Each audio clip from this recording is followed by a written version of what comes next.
வந்த பிறகு தான் தெரிஞ்சது இது ஒரு வித்தியாசமான ஒரு ஃபங்க்ஷன்னு சொல்லி. அது முக்கியமாக முதல் ரோவில் உட்காந்துருக்கிற எங்களுக்கு மட்டும்தான் தெரியும். ஏன் இது ஒரு வித்தியாசமான ஃபங்க்ஷன்னு சொன்னால் உங்களுக்கு புரியாது.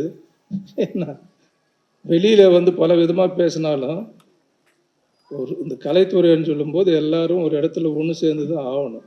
அதுதான் ஃபைனல் டச். ஏன்னா மற்றவங்க நினைக்கலாம் அங்கே கருத்து வேறுபாடு அது இது எங்கே பிரச்சனை இருக்குது, செல்வமணி அது சொன்னார், இவர் இது சொன்னார், இப்போ ப்ரொடியூசர் கவுன்சில் அது சொன்னாங்கன்னு சொல்லி அதெல்லாம் வந்து அதெல்லாம் இருக்க தான் செய்யும். ஒரு ட்விஸ்ட் அண்ட் டர்ன் மாதிரி ஒன்று நடக்கும் ஒரு காலகட்டத்தில். ஒன்று நம்ம அந்த விஷயங்கள் எப்படி இருக்கணும்னு சொன்னால் எல்லாருமே நல்லா இருக்கணும், அதில் நம்ம இருக்கணும்னு நினச்சோம்னா பிரச்சனையே கிடையாது. நம்ம மட்டும் நல்லா இருக்கணும், மற்றவங்களை பற்றி கவலை இல்லைன்னு சொல்லும்போது சில நேரங்களில் இப்படிப்பட்ட ஒரு இது இருக்கும். அதனால் எந்த இஷ்யூவாக இருந்தாலும் அது சுயநலம் இல்லாமல் பொதுநலமாக நம்ம நினச்சோம்னு சொன்னால் நிச்சயமாக நமக்கு ஒரு நல்ல முடிவு கிடைக்கும். அதுதான் என்னுடைய அனுபவத்தில் நான் தெரிஞ்சுக்கிட்ட ஒரு விஷயம். இந்த நிகழ்ச்சியை ஆரம்பிக்கும் போது எனக்கு ரொம்ப சந்தோஷம். முதல்ல இதுக்கு உதயா வந்து இன்விடேஷன் கொண்டு வந்தார் வீட்டுக்கு. யூஸ்வலாக நான் உதயா நிறைய ஃபங்க்ஷன் பண்ணியிருக்காரு, வந்து கூப்பிட்டதும் கிடையாது, நானும் போனதும் கிடையாது. அவங்க அப்பா அந்த காலத்தில் நாங்கள்லாம் ஒரு காலத்தில் நாங்கள் ஒன்றா இண்டஸ்ட்ரிக்கு வந்தோம். என்னை விட கொஞ்சம் ஒரு சீனியராக இருப்பாருன்னு நினைக்கிறேன், அழகப்பன் அவர்கள். ஆனால் பையன் வந்து சின்ன வயசுலேருந்தே தெரியும், அதாவது இப்போ இல்லை பல வருஷமாக இருக்கார். ஆனால் சினிமா மேலே நல்ல மோகம், எப்படியும் ஜெயிக்கணும்னு சொல்லி போராடிக்கிட்டே இருக்கார். ஆனால் இன்றைக்கி ஃப்ரேமில் பார்க்கும்போது எனக்கு மனசு நிறைவாக இருக்குது. அந்த மெச்சூரிட்டி வந்து அந்த பாடி லாங்குவேஜாக இருந்தாலும் சரி, ரியாக்ஷனாக இருந்தாலும் அந்த டைலாக் டெலிவரியாக இருந்தாலும் சொல்லி இப்போ பக்கா ஆர்டிஸ்ட்ன்றது நம்ம சொல்லணும். ஏன்னா முகஸ்துதிக்காக நம்ம பாராட்ட முடியாது. அந்த விஷயத்தில் உதயாவுக்கு வந்து இனிமேல் நல்ல ஒரு எதிர்காலம் இந்த படத்தில் இருந்து ஆரம்பிக்கும், அதில் எந்த விதமான சந்தேகம் கிடையாது. அதுக்கப்புறம் நான் பார்க்காத ஒரு விஷயம் இந்த மேடையில் என்னென்னா, ஃபஸ்ட்டு வந்த உடனே அது யார் ஆர்கனைஸ் பண்ணாங்களோ எனக்கு தெரியாது, அவங்களுக்கு உண்மையிலே என்னுடைய பாராட்டுகள். எல்லா க்ரூ அண்ட் காஸ்ட் எல்லாம் கூப்பிட்டு, காஸ்ட் அண்ட் க்ரூ எல்லாம் கூப்பிட்டு ஃபஸ்ட்டு அவங்கள மரியாதை பண்ணி அவங்கள அறிமுகப்படுத்தி அதுக்கப்புறம் நிகழ்ச்சி தொடங்கினாங்க பாருங்கள். அதுக்கே உங்களுக்கு 100% பாராட்டுகள் தெரிவிக்கிறேன். ஏன்னா பொதுவாக இந்த எல்லா ஃபங்க்ஷன்லேயும் நீங்கள் பார்த்தீங்கன்னு சொன்னால் நினைப்பாங்க பாராட்டணும், அவங்கள சொல்லணும், பேர் சொல்லணும்னு சொல்லிட்டு.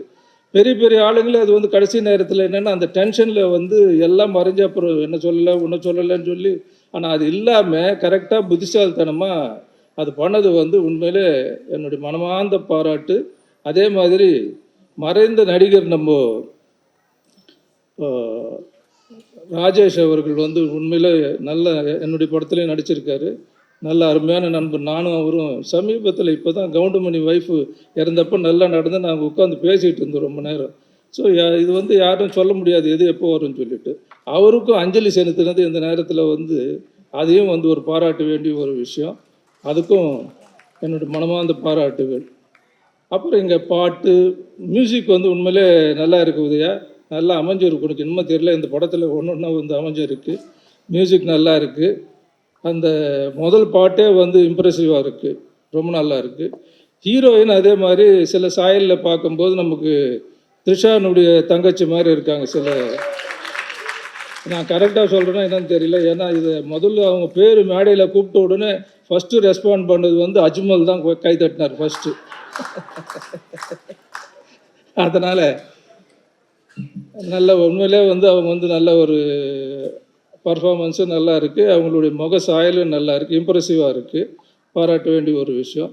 ஏன்னா இப்போ இருக்கிற சூழ்நிலையில் வந்து படம் ரிலீஸ் பண்ணுறது வந்து அவ்வளோ ஈஸியான விஷயம் இல்லை. ஏன்னா முரளி இங்கே வந்திருக்காரு, சங்க தலைவரும் வந்திருக்காரு, அவருக்கு எல்லா விஷயங்களும் அவங்க அப்பா காலத்துலேருந்து பார்த்துக்கிட்டு இருக்கார், நல்லது கெட்டது எல்லா விஷயமே அவருக்கு தெரியும்.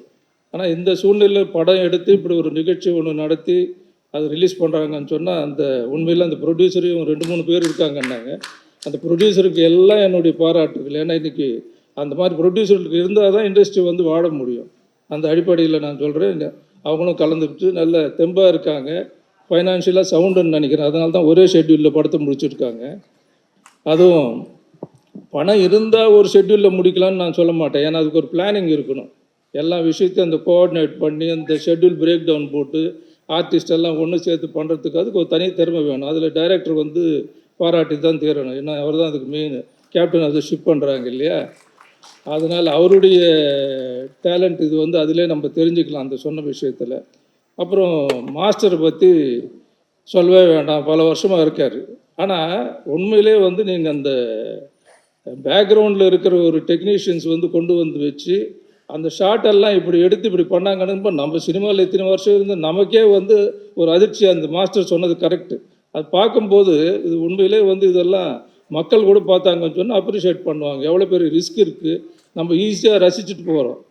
ஏன்னா அந்த அளவுக்கு என்ன பார்த்தீங்களா, எந்த அளவுக்கு ஒரு ரிஸ்க்கான ஒரு விஷயத்த சர்வசாதாரணமாக பண்ணுறாங்க, உயிர் கொடுத்து பண்ணுறாங்கன்னு சொல்லும்போது வாயில் சொல்கிறது நேரில் பார்க்கும்போது உண்மையில் அவருக்கு என்னுடைய மனமார்ந்த பாராட்டுகள். ஏன்னா இப்போது காலங்களில் என்ன இப்போ வச்சோன்னா முன்னெல்லாம் பாட்டு நிறையா இருக்கும், ஃபைட்டு வந்து 1-2 தான் வைப்பாங்க. ஆனால் இப்போ அந்த ஸ்டைலெல்லாம் மாறி போயின்னு போச்சுன்னா சாங்ஸ் எல்லாம் மாண்டேஜில் மட்டும் சில சாங்ஸ் விட்டு போடுறாங்களே தவிர இப்போது ஃபைட்ஸு தான் வந்து இம்பார்ட்டன்ஸ் இருக்குது. ஃபைட்ஸுக்கு தான் முக்கியத்துவம். ஃபைட்ஸ் இருந்தால் தான் இப்போ நார்த் இந்தியன் ரைட்ஸ் வாங்கணும்னு சொன்னாலும் ஃபைட் இருக்கான்னு கேட்பாங்க, எத்தனை ஃபைட்டு, அதுக்கு தகுந்த மாதிரி ரேட்டு. ஸோ இப்போ அந்த ஃபைட்டுன்றது வந்து ரொம்ப முக்கியம், படத்துக்கும் முக்கியமாக இருக்குது, அதே நேரத்தில் வியாபாரத்துக்கும் அது ரொம்ப முக்கியமாக இருக்குது. அந்த விஷயத்தில் வந்து கரெக்டான மாஸ்டர் செலக்ட் பண்ணார் பாருங்க, டைரக்டரும் சரி, ப்ரொடியூசரும் சரி, உதயாவும் சரி, எல்லாருக்கும் என்னுடைய பாராட்டுகள். இப்படி பல விஷயங்கள், அதாவது ஒவ்வொரு டெக்னீஷியனையும் தனித்தனியாக பாராட்டணும்னு நினைக்கிறேன். ஆனால் எனக்கு அப்புறம் நிறைய பேர் பேச வேண்டியது இருக்குது, அதனால் மன்னிக்கணும். அதனால் இந்த படத்தை வந்து மனசார நான் சொல்கிறேன், நல்ல வெற்றி படமாக வரும், ப்ரொடியூசருங்களுக்கும் லாபம் வரும். லாபம் வர்றது மட்டும் இல்லாமல் உடனடியாக திரும்ப நீங்கள் உதயா வச்சு இன்னொரு படம் ஆரம்பிக்கணும். அதுதான் இந்த படத்தினுடைய சக்ஸஸ். அப்போ தான் அது உண்மையான சக்ஸஸாக நம்ம ஏற்றுக்க முடியும். இல்லைன்னு ஏதோ வந்தோம், ஏதோ படம் எடுத்தோம், ஏதோ வந்தது போச்சுன்னு சொல்லிட்டு இருக்கிறது இல்லை. ஏன்னா அந்த மாதிரி ஒரு 2-3 படம் வந்ததுன்னு சொன்னோம்னா நிச்சயமாக உதயாவும் வந்து பெரிய நடிகர் லிஸ்ட்டில் வந்து நிற்பார்ன்றது தான். ஏன்னா என்னுடைய நண்பருடைய பையன்றதை விட என்னுடைய பையன் மாதிரி நான் நினைக்கிறேன். ஏன்னா அந்த அளவுக்கு எனக்கும் அழகப்பனுக்கு வந்து அந்த நட்பு இருக்குது. அந்த அடிப்படையில் நான் சொல்கிறேன். ஆகவே இந்த நிகழ்ச்சி வந்து உண்மையிலே சந்தோஷமாக இருக்குது. அதுவும் வந்து செல்வமணி வந்த பிறகு எனக்கு இன்னும் ரொம்ப சந்தோஷம் ஆகிப்போச்சு. சரி, தலைவர் வந்திருக்காரு, செல்வமணி வந்திருக்காரு, நானும் வந்திருக்கேன் அப்படின்னு சொல்லும்போது உண்மையிலே இது ஒரு நல்ல ஒரு நிகழ்ச்சியில் கலந்துட்டு ஒரு சந்தோஷம். ஆகவே இந்த வாய்ப்பு அளித்த எல்லாருக்கும் எனக்கு மனமார்ந்த நன்றியை தெரிவித்து கொண்டு விடைபெறுகிறேன். வணக்கம். உதயா சார் வந்து எப்படின்னா ஃபேமிலி. ஏன்னா நான் அவங்க அப்பாவுடைய அவங்க ஃபேமிலியிலே ஒருத்தன் தான் நான். அவங்க ஃபேமிலியிலே எப்பவும் இருப்பேன்.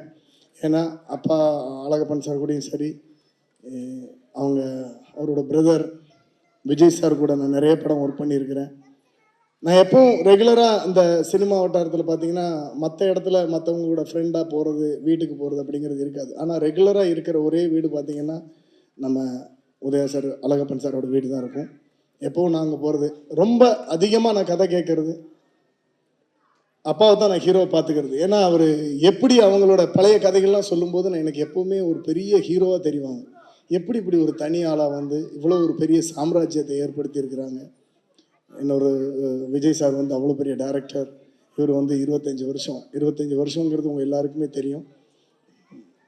அதை கடந்து இன்றைக்கி வந்து இந்த ஒரு படத்துக்கு எப்போவுமே அந்த ஒரு இதில் போட்டிருக்கு பாருங்க, விடாமுயற்சி எனது குறிக்கோள் அப்படின்னு போட்ட மாதிரி எப்போவுமே ஒரு ஆக்குப்பை பண்ணிக்கிட்டே இருப்பார் உதய் சார். ஸோ இதுக்கு முன்னாடி ஒரு படம் பண்ணார், அந்த படத்துலேயே நான் ஒர்க் பண்ணேன். பட் இந்த படத்தில் கூப்பிட்றப்போ திடீர்னு கூப்பிட்டு சொன்னாங்க இந்த மாதிரி இந்த படம் ஒர்க் பண்ணணும்னு. அப்படி வந்தது தான் இது. ஆனால் எப்போவுமே பார்த்தீங்கன்னா ஒரு பயங்கர பாண்டிங்கில் ஒர்க் பண்ணுறது சார். சும்மா ஒரு டெக்னீஷியன் வந்தாங்க, அவங்க கூட ஒர்க் பண்ணோம், ஒரு ஃபைட் மாஸ்டராக ஒர்க் பண்ணோம் அப்படின்னு இல்லாமல் ஒரு ஃபேமிலி ஆக்கிப்பார் அவர். இப்போ பிரபு சார் சொன்னார் இல்லையா, டைரக்டர் பிரபு சார், அவரை எனக்கு அறிமுகப்படுத்துகிறப்போ அதுதான் சொன்னாங்க. சார் ஆல்ரெடி நிறைய படம் பண்ணியிருக்கிறாங்க, நமக்கு இது ஒரு ஃபேமிலி மாதிரி ஒர்க் பண்ணணும் அப்படின்னு சொல்லி. ஸோ இப்படி ஒவ்வொருத்தரையும், இப்போ அஜ்மல் சாரையும் சரி, அங்கே அந்த நீங்கள் ஷூட்டிங் ஸ்பாட்டுக்கு வந்தாலே சரி, அவங்க தனியாக இவங்க தனியாக அந்த மாதிரி ஒர்க் பண்ண மாட்டாங்க, எல்லாருமே ஒன்றா சேர்ந்து ஒர்க் பண்ணுது. இப்போ இந்த படம் வந்து கண்டிப்பாக ஒரு மிகப்பெரிய வெற்றி அடையணும். ஏன் அப்படின்னு சொல்கிறேன்னா, நிறைய பெரிய படங்கள் தோல்வி அடைஞ்சு சினிமா அப்படி இப்படின்னு சொல்கிறாங்க. இந்த படத்தை கரெக்டாக எந்த நேரத்தில் எப்படி ஒரு ப்ரொமோஷன் பண்ணணும்னு. ஏன்னா ஒவ்வொரு இடத்துலையும் பார்த்தீங்கன்னா அக்யூஸ்ட் லவ், ஃபஸ்ட் டைம் நான் அந்த மாதிரி பார்த்தேன். அக்யூஸ்ட் லவ், அக்யூஸ்ட் சாங்கு, இந்த ப்ரமோட் பண்ணுறதே ஒரு டிஃப்ரெண்ட். இன்னைக்கு பார்த்தீங்கன்னா அந்த எனக்கு ஒரு அரசு ஒரு ஒரு எஃப்ஐஆர் மாதிரி ஒன்று கொடுத்தாங்க. ஒரு எஃப்ஐஆர் போட்டிருக்க மாஸ்டர் உங்கள் பேரில் அப்படின்னு சொல்லி எனக்கு கொடுத்தாங்க. நான் சின்ன வயசுலேருந்து எனக்கு என்னென்னாச்சுன்னா போலீஸ் ஸ்டேஷன் போயிடக்கூடாது அப்படிங்கிறதுல ரொம்ப பிடிவாதமாக இருந்தேன். ஆனால் திடீர்னு பார்த்தா என் கையில் ஒரு எஃப்ஐஆர் உங்கள் பேரில் போட்டிருக்கிறேன் அப்படின்னு ஒன்று கொண்டு வந்து கொடுத்தாங்க. அந்த இன்விடேஷன் பார்க்கும்போது அவ்வளோ க்ரியேட்டிவாக பண்ணியிருந்தாங்க. இந்த படத்தினுடைய கதை மாதிரி என் லைஃப்பில் ஒரு கதை இருக்குது. அதான் சொன்னேன் இல்லையா, போலீஸ் ஸ்டேஷனே போயிடக்கூடாது அப்படின்னு நினச்சவனுக்கு நான் ரொம்ப நாள் ஆயிடுச்சு இங்கே வந்து வேலை செஞ்சுக்கிட்டு இருக்கிறப்போ பார்த்தீங்கன்னா ஃபைட் மாஸ்டராக வேலை பார்த்துக்கும் போது கொஞ்சம் சத்தம் ஜாஸ்தி போடணும். ஏன்னா நிறைய பேரை கண்ட்ரோல் பண்ண வேண்டியிருக்கும். செங்கல்பட்டு ரயில்வே ஸ்டேஷனில் ஒரு ஷூட்டிங் நடந்துச்சு, டைரக்டர் அறிவழகன் சாரோட படம். அப்போ ரயில்வே ஸ்டேஷன்லாம் தெரியும் இல்லையா உங்களுக்கு, நிறைய க்ரௌடு, நிறைய கூட்டம், இதெல்லாம் கண்ட்ரோல் பண்ணி மைக்கில் சத்தம் போட்டு வேலை செஞ்சுக்கிட்டு இருக்கிறப்போ யாரோ 2 பசங்க வந்து பப்ளிக் பசங்க வந்து தண்ணிலாம் அடிச்சுட்டு யூனிட்டில் ஏதோ தகராறுலாம் பண்ணிக்கிட்டு இருந்தாங்க அப்படின்னாங்க.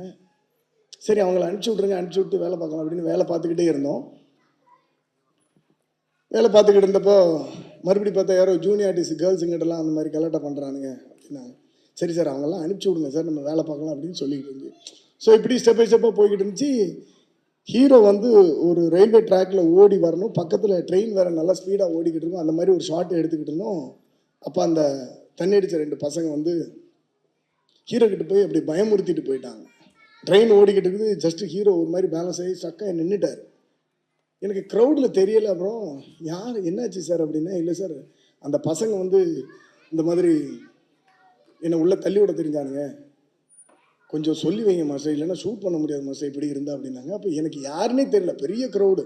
இப்போ மைக் எடுத்து நான் சத்தம் பண்ணேன், டேய் யாரா அது, ஏன் இப்படி பண்ணுறீங்க நீங்கள், ஏதாவது தைரியமாக தான் முன்னாடி வந்து இங்கே பண்ணுங்கள், கூட்டத்தில் இந்த மாதிரி கலாட்டா பண்ணக்கூடாது அப்படின்னு சத்தம் போட்டேன். இவ்வளோதாங்க நடந்துச்சு, இவ்வளோதான் நடந்துச்சு. அதுக்கப்புறம் நாங்கள் எங்கள் பாட்டில் வேலை பார்த்தோம், வேலையெல்லாம் நல்லா போய்கிட்டு இருந்துச்சு. இது நடந்தது மார்னிங் ஒரு 11-11:30 இருக்கும். அப்புறம் ஈவினிங் 4 o'clock பார்த்தீங்கன்னா அந்த செங்கல்பட்டு ரயில்வே ஸ்டேஷனே ஸ்தம்பிச்சு போகிற லெவலுக்கு ஒரு க்ரௌடு, ட்ரெயினாக நிற்கிது. நான் திடீர்னு இந்த பக்கம் ஷார்ட்லாம் முடிச்சுட்டு திரும்பி பார்த்தா என்னப்பா ஒரே பயங்கர கூட்டமாக இருக்குது இந்த பக்கம் அப்படின்னு கேட்டேன். இல்லை மாஸ்டர் யாரும் இந்த பசங்கள்லாம் தர்ணா பண்ணுறாங்க, ட்ரெயினை நின்று போச்சுன்னா. ஏன் எதுக்கு, என்ன விஷயம், நமக்கு ஒன்றுமே தெரியாது எதுக்கு நடந்துச்சு அப்படின்னு. ஏன் என்ன விஷயம் அப்படின்னு கேட்டேன். இல்லை நீங்கள் காலையில் சத்தம் போட்டிங்கல்ல, அதில் வந்து அந்த பசங்க ரொம்ப மன உளைச்சல் ஆகிட்டு. இல்லைப்பா நான் சத்தம் போட்டது யாரும், இவங்க கலாட்டா பண்ணவங்க தான், அந்த பசங்க யாருன்னு கூட எனக்கு தெரியாது. இல்லை மாஸ்டர் அவங்க வந்து லா காலேஜ் ஸ்டூடெண்ட்ஸா, ஸோ போலீஸில் போய் கம்ப்ளைண்ட் பண்ணிட்டாங்க, இந்த மாதிரி ஃபைட் மாஸ்டர் அடிச்சிட்டாருன்னு. அடித்தேனா, இப்போ மைக்கில் தானேப்பா சத்தம் போட்டேன், இது எப்போ நடந்துச்சு நான் அடித்தது. போலீஸ் தர்ணா போட்டாங்க, பெரிய போலீஸ் வண்டிகள்லாம் வந்துருச்சு, பெரிய பெரிய ஆஃபீஸர்ஸ்லாம் வந்துட்டாங்க. இப்போது ரயில்வே ட்ராக்கை கிராஸ் பண்ணி இங்கே வர்றாங்க. யாருப்பா அந்த ஃபைட் மாஸ்டர், யார் டைரக்டர், இங்கே வாங்க அப்படின்னாங்க. இப்போ நான் சொன்னேன் சார் நான் இந்த மாதிரி தான் பேசுனேன் சார், அந்த பசங்க யாருன்னு கூட எனக்கு தெரியும். இல்லைங்க அங்கே பாருங்கள் 2 பேரை நீங்கள் அடிச்சிட்டிங்களா, அவங்க கையில் பேண்டேஜ்லாம் போடுங்க. கையில் பேண்டேஜ் போட்டுட்டு அந்த பையன் இப்படி நிற்கிறான். எனக்கு ஷாக்கு, என்ன இது சார், அந்த மாதிரி ஒரு விஷயமே நடக்கலையே. இல்லை சார் மெடிக்கல் சர்டிஃபிகேட்லாம் வாங்கி வச்சிருக்கிறாங்க அப்படின்னாங்க.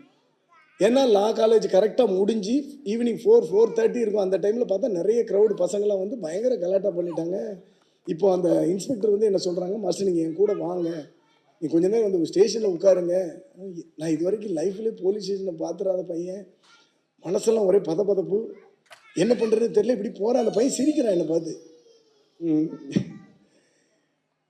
எனக்கு என்ன பண்ணுறதுன்னு தெரியல, பட் அந்த பையன் எங்களை பார்த்து சிரிக்கிறான். நான் டைரக்டர் சார், ஹீரோ சார்லாம் போகிறோம். அப்போ நான் சொன்னேன் சார் ஹீரோ சார்லாம் என்ன சார் பண்ணுவாங்க, அவங்களாம் விட்டுருங்க சார் அப்படின்னா. அப்புறம் ஹீரோ சார் விட்டாங்க, நானும் டைரக்டர் சார் போகிறோம். போயிட்டோம். இப்படி போயிட்டு அங்கே ஸ்டேஷன் உட்காந்தாரு. ஒரு 1 hour கழிச்சு நான் உங்களை விட்டுறேன் மாஸ்டர் அப்படின்னாரு. சார் அந்த பசங்கள்லாம் வெளியே நின்று கத்துறாங்க, அவர் பேரில் எஃப்ஐஆர் போடு, எஃப்ஐஆர் போடு, எஃப்ஐஆர் போட்டால் தான் போகணும். நான் சொன்னேன் சார் நான் வேணா போய் பகிரங்கமாக மன்னிப்பு கேட்டுறேன் சார், என்ன நான் ஒன்றுமே பண்ணலையே, அது யாருன்னு கூட எனக்கு முகம் பார்க்கல சார், நான் போய் மன்னிப்பு கேட்டுறேன் அப்படின்னா. இப்போ நீங்கள் போனீங்கன்னா பயங்கர கலாட்டா வரும், பசங்களை உள்ளே நுழைஞ்சிருவாங்க, வேண்டாம் அப்படின்ட்டாரு இன்ஸ்பெக்டர். சரி சார் ஏதாவது பண்ணி அனுப்புங்க, இல்லை எஃப்ஐஆர் காப்பி கேட்குறாங்க உங்கள் பேரில், சரி சார் போட்டு கொடுங்க அப்படின்னா. மாஸ்டர் எஃப்ஐஆர்னால் ஈஸியாக நினச்சிட்டிங்களா நீங்கள், இல்லை சார் அவங்கள எப்படி சால்வ் பண்ணுறது, இப்போதைக்கு சால்வேஷன் ரொம்ப முக்கியம் இல்லையா, பயங்கர க்ரௌடுன்னு. அப்புறம் அவர் ஒரு எஃப்ஐஆர் போட்டார், ஃபஸ்ட்டு எஃப்ஐஆர் நான் அக்யூஸ் நம்பர் 1 அப்போது போட்டு அனுப்பிச்சிட்டு, ஒன்றும் இல்லை நான் அந்த கேஸ் முடிச்சுக்கிறேன் அப்படின்னு சொல்லி அவங்கள அனுப்பிச்சி விட்டாங்க. சரி அனுப்பிச்சி விட்டதுக்கப்புறம் நான் வீட்டுக்கு வந்துட்டேன். வீட்டுக்கு வந்ததுக்கப்புறம் அந்த கேஸ் எல்லாம் க்ளோஸ் ஆகிடுச்சு. வீட்டுக்கு வந்து தூங்கியாச்சு. அடுத்த நாள் ஷூட்டிங் இல்லை, இன்னும் கொஞ்சம் லேட்டாக எழுந்திரிக்கலாம், ஏன்னா ரொம்ப மன உளைச்சலாக இருக்குது, கொஞ்சம் சீக்கிரமாக எழுந்திரிக்கும், கொஞ்சம் லேட்டாக எழுந்திரிச்சு செல்ஃபோனில் பார்த்தா அடுத்த நாள் காலையில் பார்த்தா ஒரு 280 மிஸ்டு கால்ஸ். எதுக்கு இவங்கெல்லாம் பண்ணியிருக்காங்க அப்படின்னு முதல்ல ஒருத்தருக்கு போட்டால், யோ எங்கே இருக்கிற நீ ஃபைட் மாஸ்டர் அப்படின்னாங்க. இல்லை நான் வீட்டில் இருக்கிறேன். அப்படியா, நியூஸ் பேப்பர் பார்த்தியா அப்படின்னாங்க. என்னென்னு எடுத்து பார்த்தா, நான் அந்த போலீஸார் கூட நடந்து போகும்போது இந்த மாதிரி ஃபைட் மாஸ்டர் கைது செய்யப்பட்டார் லா காலேஜ் ஸ்டூடெண்ட் தாக்குனதுனால அப்படின்னு ஒரு நியூஸு. இப்போ நான் ஒவ்வொருத்தருக்காக ஃபோன் பண்ணி நான் சொன்னேன், அப்படி ஒரு விஷயம் இல்லைங்க அப்படின்னு சொல்லி அதை கிளியர் பண்ணேன். இது எதுக்கு நான் சொல்கிறேன்னா, இந்த படத்தினுடைய கதாபாத்திரமும் எனக்கு அதை பார்த்த உடனே எனக்கு அந்த சம்பவம் தான் ஞாபகம் வந்துச்சு. சம்மந்தமே இல்லாமல் ஒரு இடத்துல ஈடுபடுத்தி ஒரு அக்யூஸ்ட்னு ஒரு முத்திரை குத்தி, அப்புறம் நான் அதுலேருந்து வெளியே வர்றதுக்கு கொஞ்சம் இதாகிடுச்சு. அதுக்கப்புறம் ரெண்டாவது முதல்ல இந்த கையில் எஃப்ஐஆர் சீட்டை வாங்கின உடனே, இவங்க ஆடியோ லான்ச் ஃபங்க்ஷன் வாங்கின உடனே எனக்கு அந்த சம்பவம் தான் ஞாபகம் வந்துச்சு. ஸோ இந்த படத்தில் நடித்த அக்யூஸ்டுங்க எல்லாருக்கும் என்னோட மனமார்ந்த வாழ்த்துக்கள். இந்த படத்தில் ஒர்க் பண்ண அத்தனை பேருமே பயங்கர பாசிட்டிவாக ஒர்க் பண்ணாங்க.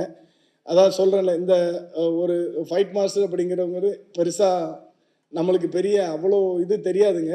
ஆனால் எல்லாம் நம்ம கடைசியில் பார்த்தீங்கன்னா நம்ம பேரில் எல்லோரும் தூக்கி வச்சுருந்தாங்க, பாருங்கள் எப்படி பண்ணியிருக்கிறாங்க அப்படின்னு. இதுக்காக உழைச்சவங்க நிறைய பேர். நம்ம ஸ்டண்ட் அசிஸ்டண்ட்டாக இருக்கட்டும், நான் அவங்களுக்கு முதல்ல கூப்பிட்டு காட்டினாங்க இல்லையா, இந்த மாதிரி நிறைய பேர் அவங்கவுங்க உயிரை கொடுத்து வேலை பார்த்துருக்குறாங்க.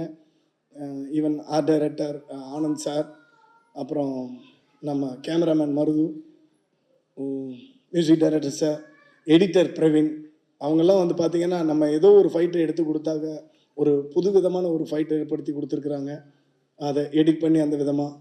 ஸோ இந்த படத்தை கரெக்டாக, அதான் உதய் சார் இந்த படத்துக்காக முழுசாக உழைச்சிருக்காரு. படத்தை வந்து இந்த காலகட்டங்களில் வந்து பார்த்திங்கன்னா ஷெட்யூலாக பிரேக் பண்ணி நடக்க முடியாமல், படம் ஷூட்டிங் இல்லாமல் ஸ்டாப் பண்ணி, அந்த மாதிரிலாம் நிறைய படங்கள் இருக்குது. அதெல்லாம் இல்லாமல் ஏக்தம் எடுத்ததை நம்ம முடிச்சிடுவோம். கண்டிப்பாக எனக்கு தெரியும், இந்த பஸ் எபிசோடு எடுக்கும்போது அவர் சொன்னார், இந்த மாதிரி பஸ்ஸு ஜம்பெல்லாம் வேணுமா பாருங்கள் அப்படின்னு சொல்லிக்கிட்டு இருந்தப்போ, பேசிக்கிட்டு இருந்தப்போ டிஸ்கஷனில் டைரக்டர் சார்லாம் பேசிக்கிட்டு இருக்கிறப்போ சொன்னார், மாஸ்டர் கண்டிப்பாக அது வேணும் எடுத்துருங்க அப்படின்னு சொன்னார். ஏன்னா டைரக்டர் சார் அந்த 2 சீக்வன்ஸ் எனக்கு பயங்கரமாக வேணும் மாஸ்டர்னு சொன்னார். ஆனால் நான் சொன்னேன் கொஞ்சம் எக்ஸ்பென்சிவ் ஆகும் சார் அப்படின்னு சொன்னேன்.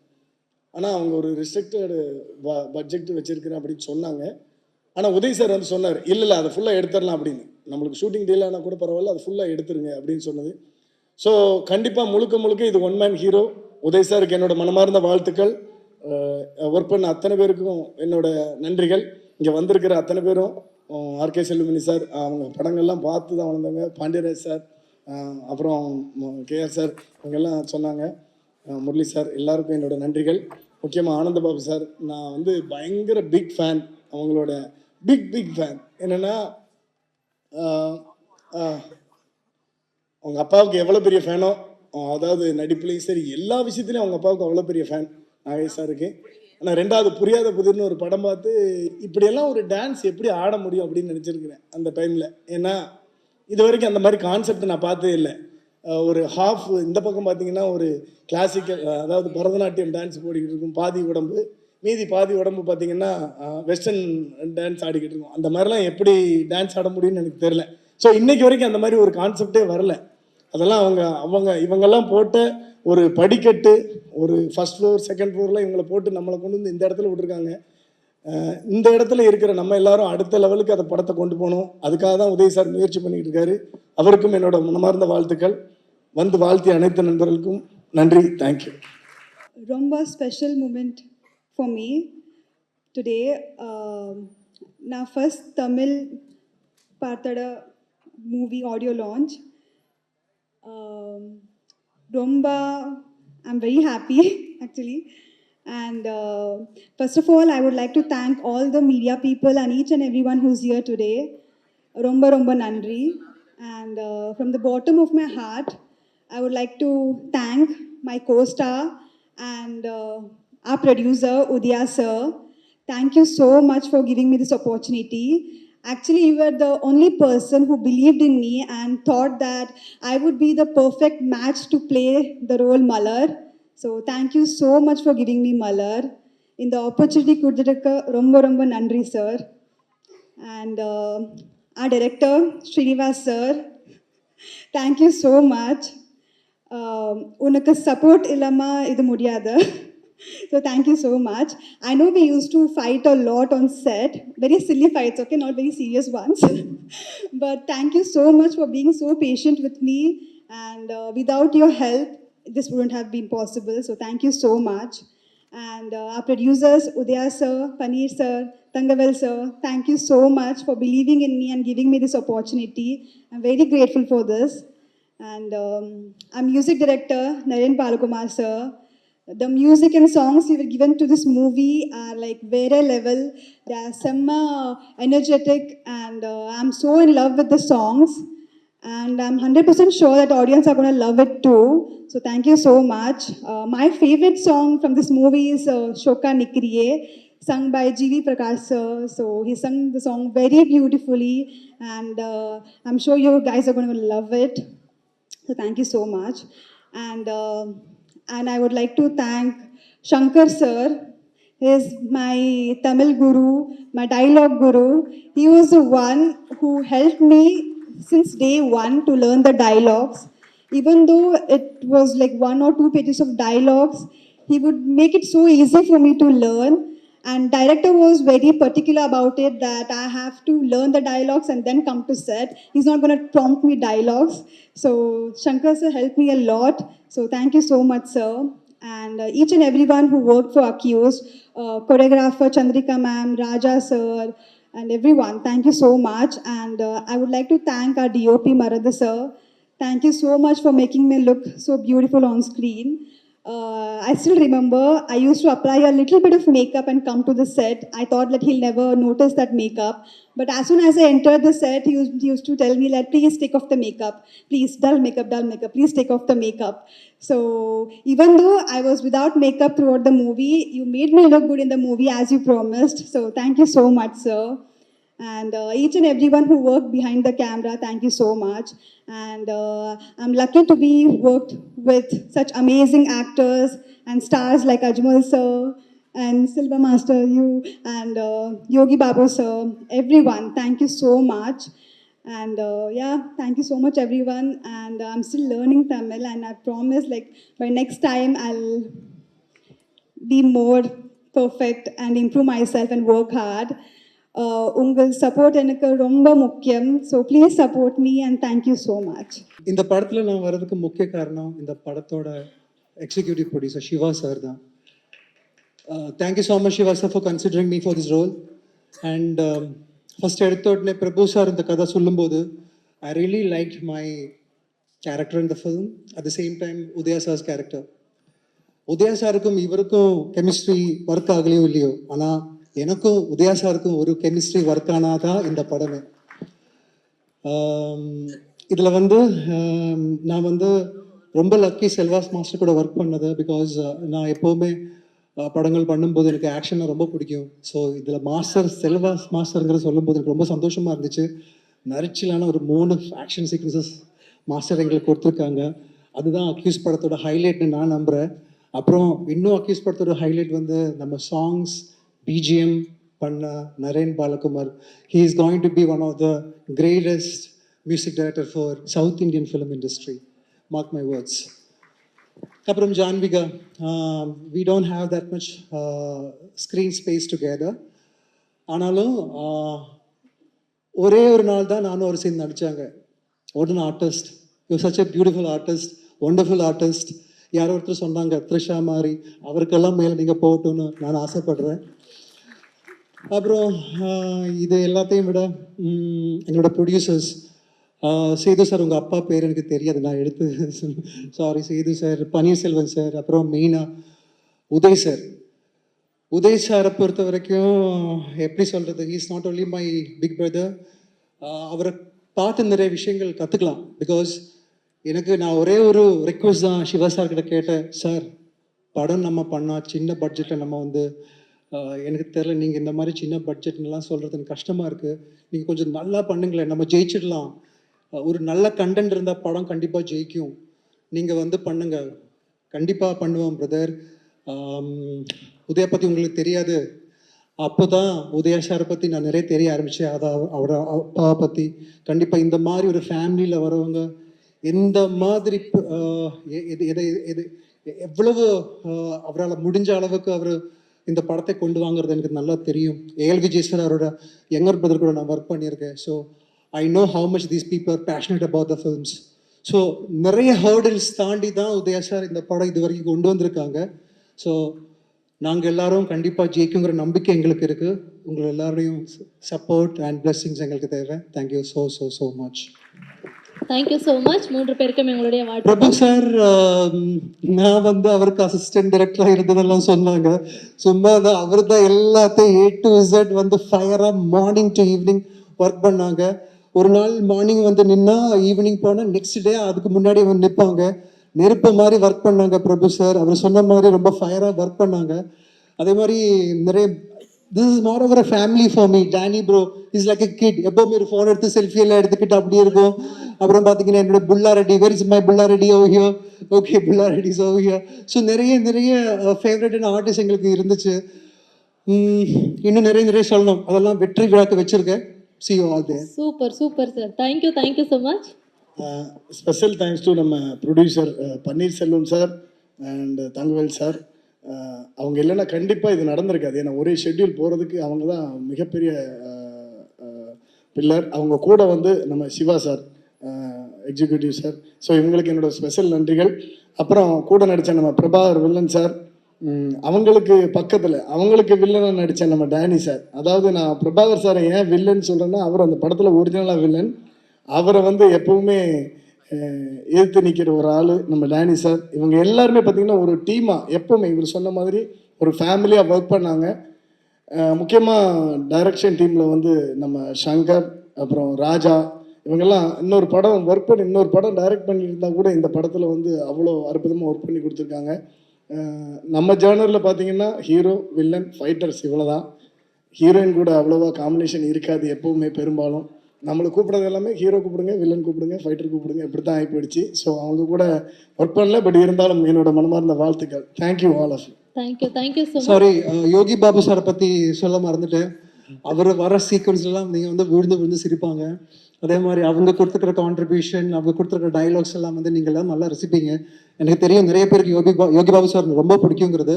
த்ரூ அவுட்டாக அவர் ஒரு 6-8 days தான் ஒர்க் பண்ணாலும் த்ரூ அவுட் ஒரு படத்தில் வர மாதிரி தான் இருக்குது. நிறைய சீக்வன்சஸ் நீங்கள் நல்லா என்ஜாய் பண்ணுவீங்க. So thank you once again.